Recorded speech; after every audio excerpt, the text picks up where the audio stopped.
Hi everyone, welcome back to another video from Trading for Beginners. In this video, we are going to be learning how to change currency in MetaMask application using your mobile device.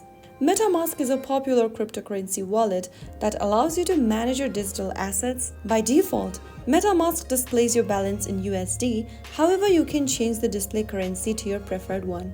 First of all, open MetaMask application on your smartphone and log into your account. Once you're signed into your MetaMask homepage, go ahead and tap on the gear button at the bottom right corner to open up the settings menu.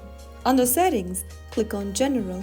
Under General, you'll see Currency Conversion. Tap on the drop down right under it and then select a different base currency you want to change to. After you do that, you will be able to see your currency display changed. So that's how you can easily change your preferred currency on MetaMask in just a few simple steps.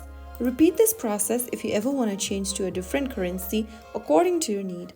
If you found the video helpful, don't forget to like, share and subscribe to the channel.